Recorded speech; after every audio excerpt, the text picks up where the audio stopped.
స్నానం చేసే ఇల్లు తుడవాలట కదా! ఇల్లు చిమ్మటం, తుడవటం అంటే కొంతమంది ప్రాంతాలను బట్టి తుడవటం అంటారు, తడిబట్ట పెట్టడం అంటూ ఉంటారు.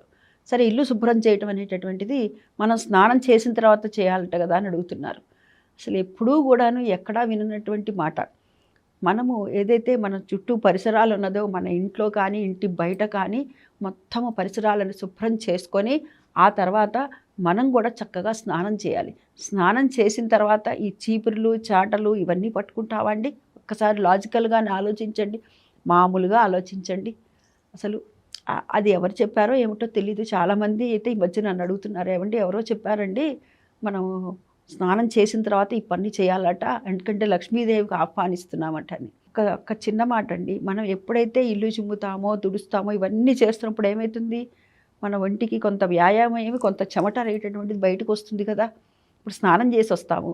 మరలా మనం స్నానం చేసి శుభ్రంగా మనం శుచిగా ఉండే మనం వంట చేస్తాం. ఎందుకని?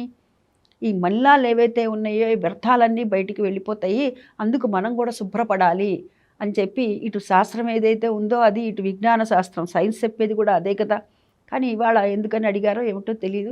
మొత్తానికి ఇల్లు తుడిచి స్నానం చేయాలా? స్నానం చేసి ఇల్లు తుడవాలా? అంటే చక్కగా ఇల్లు తుడిచి బయట వాకిట్లో ముగ్గులు పెట్టుకొని, ఇంట్లో కూడా శుభ్రంగా తుడుచుకొని, ముగ్గులు పెట్టుకొని, ఆ దేవుడికి సంబంధించినటువంటి అవైతే పాత్రలు ఉంటాయో అవన్నీ కూడా అక్కడ కడుక్కొని అప్పుడు మనం స్నానం చేసొచ్చి చక్కగా వంట చేసుకోవచ్చండి. అంతేగాని స్నానం చేసిన తర్వాత చేస్తే మనకి మళ్ళా తిరిగి మలినాలు ఏర్పడతాయి కదా!